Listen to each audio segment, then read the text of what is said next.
Hi winos and just the wine family. Welcome to another episode of Vino in the City, brought to you by 41 Wine. I am Mashramu, and today I have the lovely, the gorgeous Sinazo here. Absolute television golden girl, SABC It girl. Good job. Yes. Thank you. You know this Yes, though. kind. I mean, she's been on like every show basically. Like you've been on the A-list, top billing, RGB, like everything. Girls gotta work. Well, today you are my co-host, co-wine taster on Vino in the City. Do you drink wine? Yes, I love. What kind of wine girl are you? I like red. Red. So I'll be at home, Netflix and chilling by myself, and have a glass of red. And I started making the effort now to be like, there are young black women who Exactly. are in the space and who are making wines. Yes. Let me try one from you. Let me try one from the other girl. Let me try one from somebody else. So I'm enjoying that part. But I'm interested to find out why red instead of white. Taste buds I mean, don't there's use Chardonnay, Sauvignon Blanc. Definitely love a good Chenin Blanc, you know, on a nice summer's day. Yes. But I think red kind of has my heart because it's just warm and cozy. Even in summer. It's the whole thing around red wine. I think sometimes it's not just about the grape itself and the taste, but it's the ritual that you're doing. So you're sitting in bed, you're warm, you're cozy, you're cupping your glass here. Something dramatic is about to happen, and this is you the whole time. I love that word. So sometimes the ritual of it is it's good and cozy. That's what I like about red wine. So I picked out a red wine for you. Have you had this first? No, I don't know her. I also don't know her. So we're both gonna taste it. It's Circumstance. I've had some of their other wines, but more they're white, and so far the brand is amazing. So this is gonna be the first red that I actually have for Circumstance. It's more Verdra. I hope I'm saying it correctly. Thank you. Listen, 2017. if you say it with enough confidence, With confidence, more Verd. as long as there's someone here who doesn't actually know how to properly correct you, Exactly. Move on. 2017 bottle by Waterproof. I'm excited to have this. I feel like I've heard a lot about it. I've seen it in restaurants. So I'm hoping that it's going to be a nice one. you've obviously heard good reviews if you have a bottle of it to try. Exactly. So let's open it up. I am in your capable hands today. You were speaking about rituals. When do Yes. you have wine? When do you have your red wine?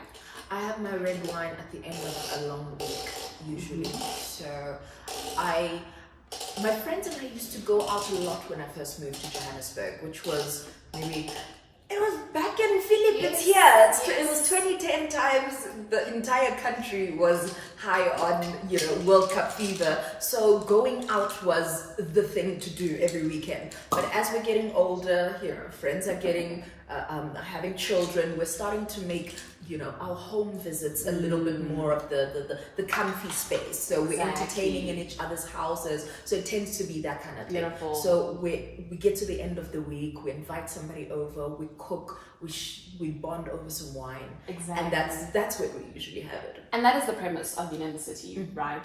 It is my journey of collecting 251 bottles for that wine rack behind you, and doing that whilst tasting with people I want to wine and dine, like yourself. Lovely concept. Oh, thank Love you. it. So I'm so happy that you're here. I really am very excited. Thank you. Cheers. Cheers.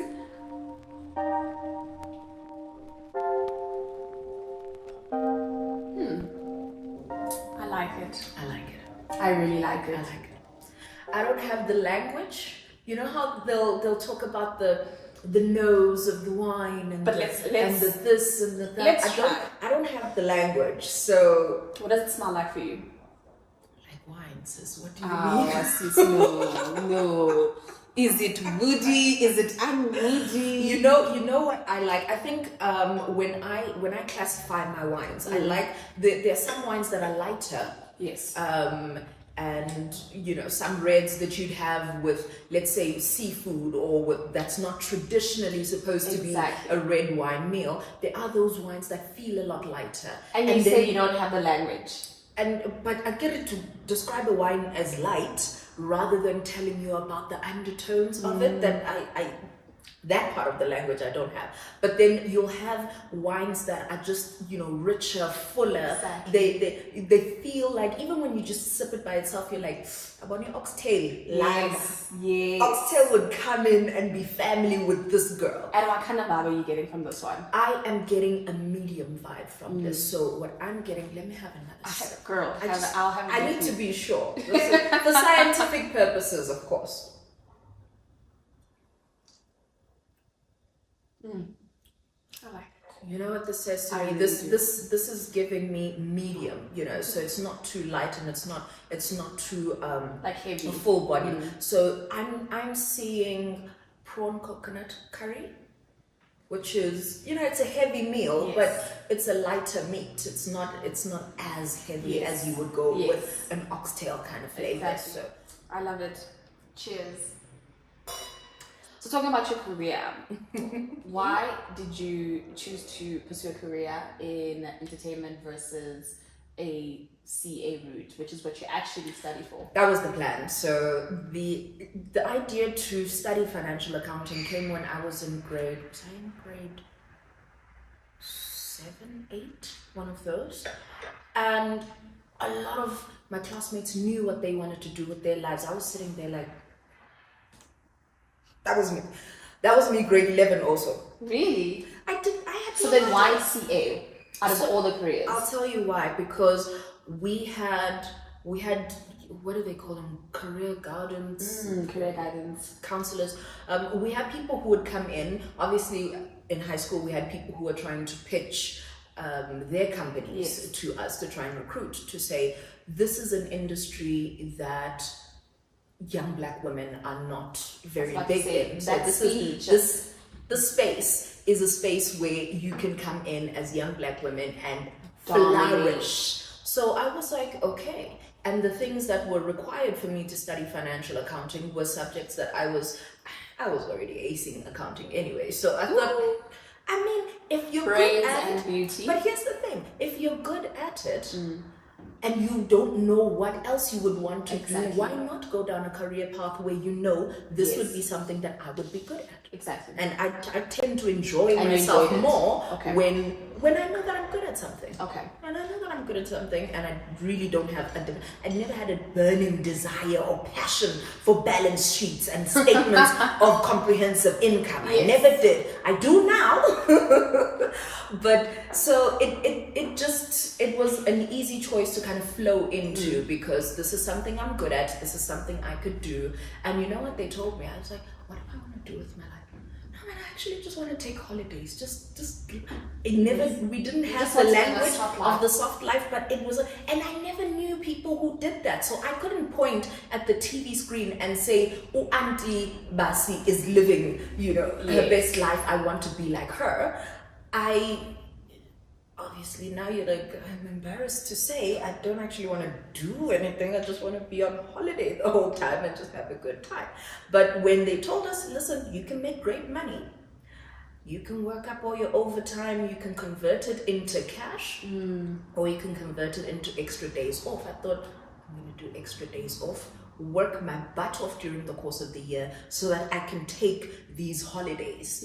But my plan was to work 49, 50 weeks for the year so I can live my life for 2 or 3 weeks. And when an opportunity then to work in the entertainment industry and have these experiences, the travels, the short lefts, the trips overseas, and have those, and that's part of your job, when that's what you wanted anyway, you're like, this I'm makes not sense. I'm not going to take that option of working and then living my life in this little window because Yes. I've now accumulated enough money and time off to do it. When you can Actually do it when you can as do part of the your whole lifestyle. It thing is as your part life. of your lifestyle. So when the opportunity for entertainment came knocking, I was like, And how's your journey been so far?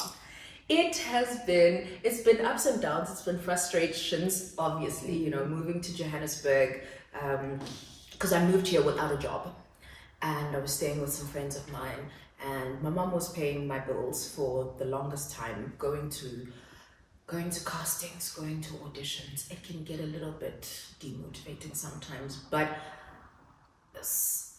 I've been working consistently for how many years now? I think maybe about 10, 12 years. Yeah, somewhere there. So I've been working consistently for about 10, 12 years, Yes. which is And you've had really Athletes, amazing like career milestones and like landmarks basically in your life.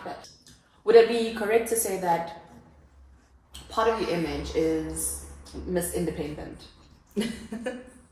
Miss Independent in what sense? In what sense? In the sense that, and in a beautiful way, in terms of, you know, as a woman, you could definitely look after yourself financially and achieve your goals, and you do not need, you know, anyone to validate you. You validate yourself. Would I be correct to say that that is who you are? I mean, my sense of self-worth, you know, as the term itself says, it has to come from the self. Yes. So I wouldn't need some outsider to come in and validate me and make me feel worthy of being loved or worthy of being treated well. With that said, I want the kind of person who's going to send me, you know, who's going to send me a lunch thing, who's going to be like, oh, I had this amazing burger at this one spot. I'm going to get it for you on the app, you know, Yes.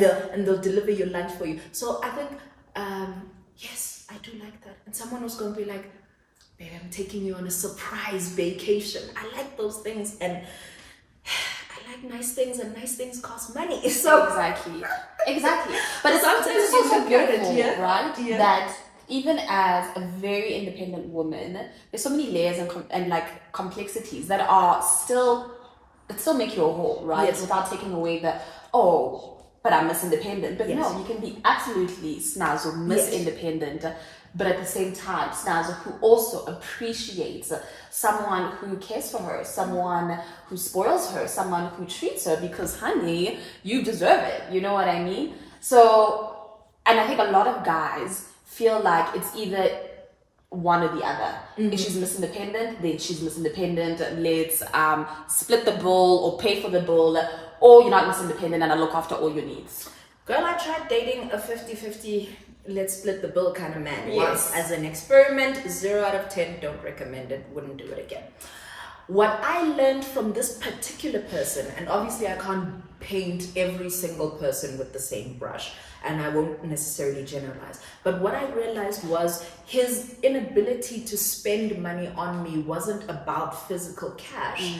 It was the inability to use resources that are available to him to try and make my life a little bit more pleasant or even just a little bit easier. So if I have it and we are shorter, to be able to give it freely just Exactly. says to me that, you know, you just want your girl's life to be Yes. just a little bit easier. Guys. So you do it. Or sometimes it's not even about ease. Sometimes you want a bouquet of flowers. Yes. And that's just something that'll make you smile. And I remember one guy that I was working with, and he's like, flowers are so unimportant to him, but his girlfriend loves them. Like, why don't you just do it? Yes. You know, And it goes back to love languages as well, right? and it wasn't about the actual money he would spend on it. He could afford to do Yes. it, but to him, he just couldn't be bothered. Yes. So to me, it says, I looked at this, you know, beautiful bouquet, and I thought of you, and I thought of just how your eyes would light up when you see it, and how you would smile, and it would just be a little ray of sunshine in your day. Why wouldn't you want to do that for someone that you say you care Exactly. about? Look, the Bible says, the Bible, you know, the good book says, your heart is where your treasure lies, right? And we know that with a lot of guys, their treasures lie with their pockets, with money. So, and if your heart is where your money is, then spend money where your heart is, you know? And with other people, it's time.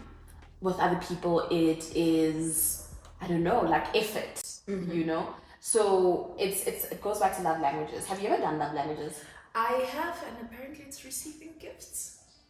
Me Who would have guessed? Who would Me have too. guessed? Number one, listen, I always tell my family knows, my friends know, my husband knows, if you don't get me a gift on my birthday or during Christmas, then you don't love me. Like, you actually just don't love me, you know? Because that the thought that goes into it. Yes. To be like, And it must be personalized. Think of it. She was saying that she loves East African writers ever since she first came across this, and this author. You'd go into a bookshop, you'd look for this, you know the genre that you enjoy, whether it's sci-fi or autobiographies, and you take the time, you go in there, you sit, and you know this person, this is something she would absolutely love. So it's not just about the actual rand value that you spend, it shows the just the depth of the relationship, the understanding of that relationship, and what it takes to put a smile on your face. And the thing with men that I spend a lot of time now online because there's nowhere else to go, can't go outside. But I've noticed that, you know, you were saying where your treasure lies, that's where your heart is.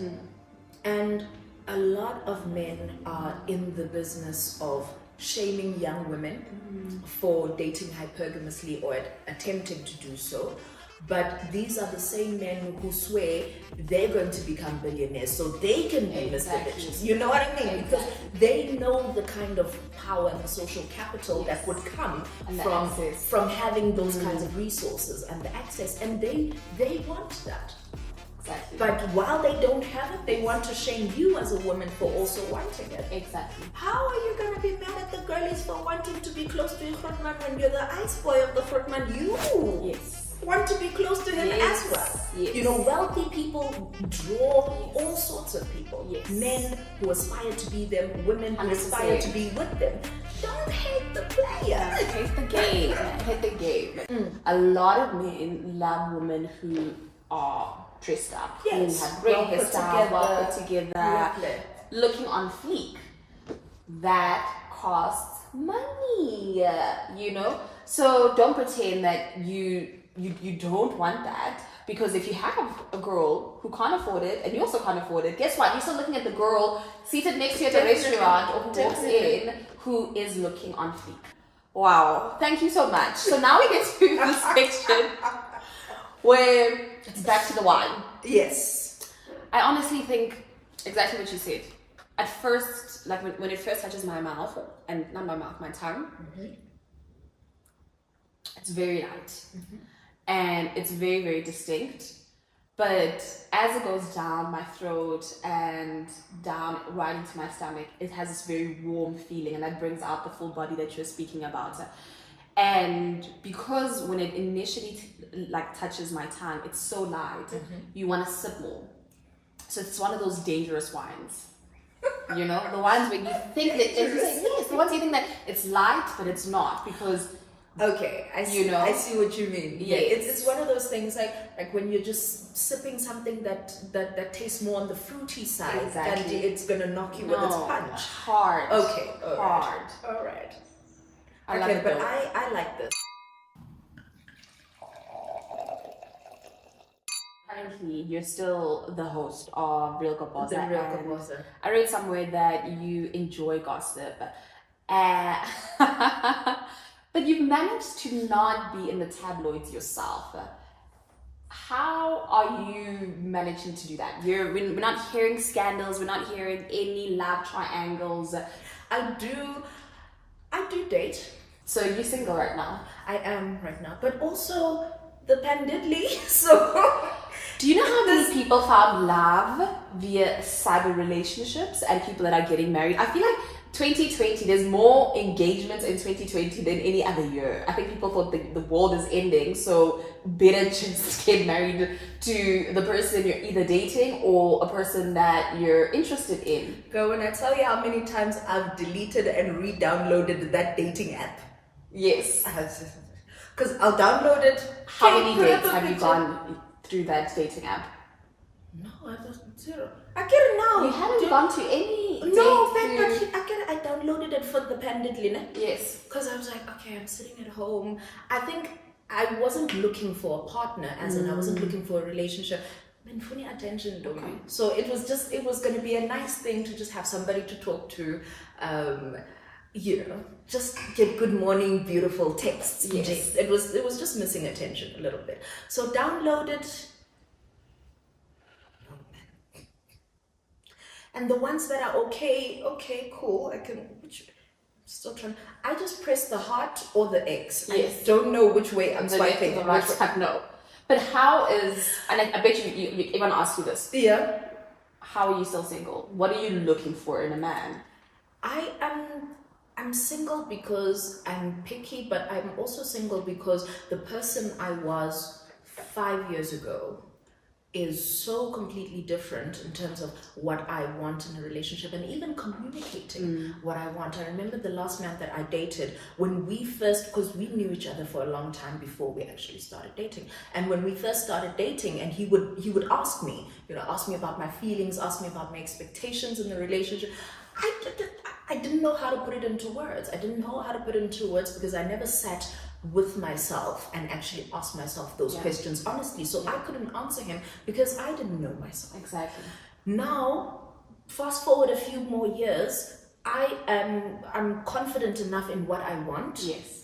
To say this is what I want. This is a boundary for me. This is a deal breaker for me. This is a requirement for me in a relationship. And I'm now confident enough to communicate as such to him. Now he's sitting there like, where is this new woman coming from? Because the woman I knew when we first started was a lot more, no, whatever you want, it's okay. Exactly. And not because that was the kind of person I am. I wasn't as go with the flow as I led him to believe. Yes. I was only going with the flow because I didn't know what I wanted. I was just like, okay, you make the decision. What wine are we having today? You make the decision. Not because it didn't matter either way. Yes. But because I just didn't know what I want. And then you make the decision, and if it's the wrong decision, now I'm mad at you because now I'm not enjoying what you said. But you said you said I must make the decision. Yes. I made the decision. Now you're unhappy with the decision I've made because you don't know yourself. Yes. So when I say, okay, let's have a nice bottle of red. Yes. I've told you what I want. If you can meet that expectation, it's a grand fontaine. If you are unable to meet that expectation, then the decision, then you're able to let's go our separate ways comes there. And that's what happened in my former relationship. Is that I started learning more about myself in that way and being able to say, this is what I like. And he was then saying, no, for these reasons, I'm unable to meet these requirements. Yes. And what was the catalyst for you unearthing more of what you want, who you are, and kind of the companion that you believe you are in a relationship, and then therefore the companion that matches and pairs up to you in a relationship? Every other aspect of my life was growing except that. Okay. So even the friendships, as I was saying, I've got some of my friends that I met when I was in high school and when I was in varsity. And those friendships are changing and growing as we're getting older, and people are getting married and having children, and we're redefining those friendships now. We're finding new ways to keep those relationships growing. My career's growing. My career's I'm also finding myself in that. But when it came to my love life, it was a little bit on the stagnant side, and it was stagnant because I didn't. I just wasn't. I didn't know what I wanted. Yes, you didn't know. And then when I did find out what I want, I wasn't asking myself the hard questions. And then when I did find out what I want, I wasn't communicating it effectively. Okay. So eventually, it got to a point where I started reading up about a few things and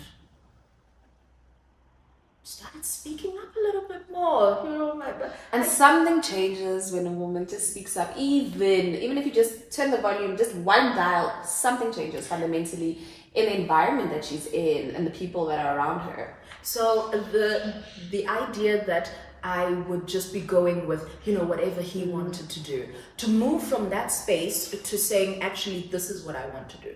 And not phrasing it in an apologetic way of, no, babe, if you wouldn't mind, can we maybe, but it's okay. I understand if you come. No, that's not how I'm coming in. I'm not coming in apologetically. Yes. I'm coming in saying, this is actually who I am becoming. Yes. And this is how I'd like you to meet me halfway. And what are the top 3 things that you want? Or let me not say top 3, just 3 things that you're looking for now in a relationship. Let's not even call it what you're looking for in a man. What are you looking for in a relationship? Girl. Companionship. In my companionship, I think I've just been away from the streets for too long. I need to adjust my settings because the streets are different. The streets are ashy, but I look at people, I look at men and I'm just like, tell me about wonky. Like, I'm just sitting here and not that people don't look attractive or, are not conventionally attractive, but nothing in me is like, oh, whoa, who's that gent that just, so I don't have that anymore. So I don't know, man, maybe my dating button is broken. I don't know. No, not at all. Not at all. Not at all. I do still want companionship. I do still desire companionship, but I think I'm going to have to readjust my expectations because I literally looked at everybody. I'll go out for brunch with my girl and I'll literally see every single customer that walks in and out here, and none of them will kind of capture my attention. And I'm like, is it me, or are people they're just not looking nice? So I've always asked this question, right? So when people say this, every girl, every guy has an Achilles heel, right? It's just the one thing that just attracts your eye, right? So it could be, like some people like brackets in guys. Yes. That yes.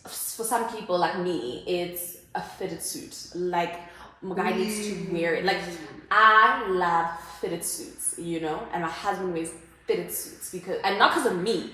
I found him like that. You found someone who's already in alignment with what you want. You don't have to. Exactly. And it's superficial. It's before you have a conversation. It's just that thing that you're like, oh, that's nice, and you just want to then find out about the person. Yeah. What is your Achilles? What is the thing that's like, that's nice? A good, well moisturized, well trimmed, connecting beard. So that's like Arab beard.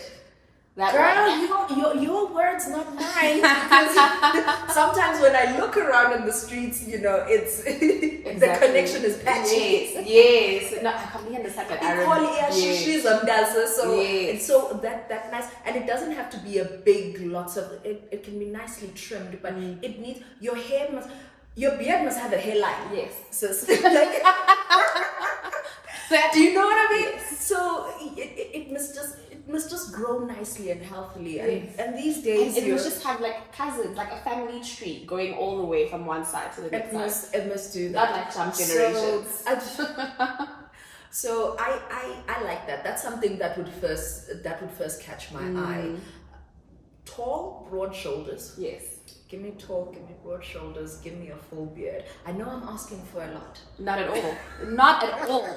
Not at all. The one thing about that is that it exists across like it exists. All races. So when I run into that, then we'll exchange numbers. We'll see if the personalities are complementary, if the combos are communicating. Yes. But we're going to start from a nice, full, well moisturized, well taken care of face. And also it communicates not just me finding facial hair appealing on a man, the fact that I want it nicely trimmed, nicely groomed, it also speaks about you and your grooming etiquette. I was single for 4 years before I got married. Yeah. And exactly what you said.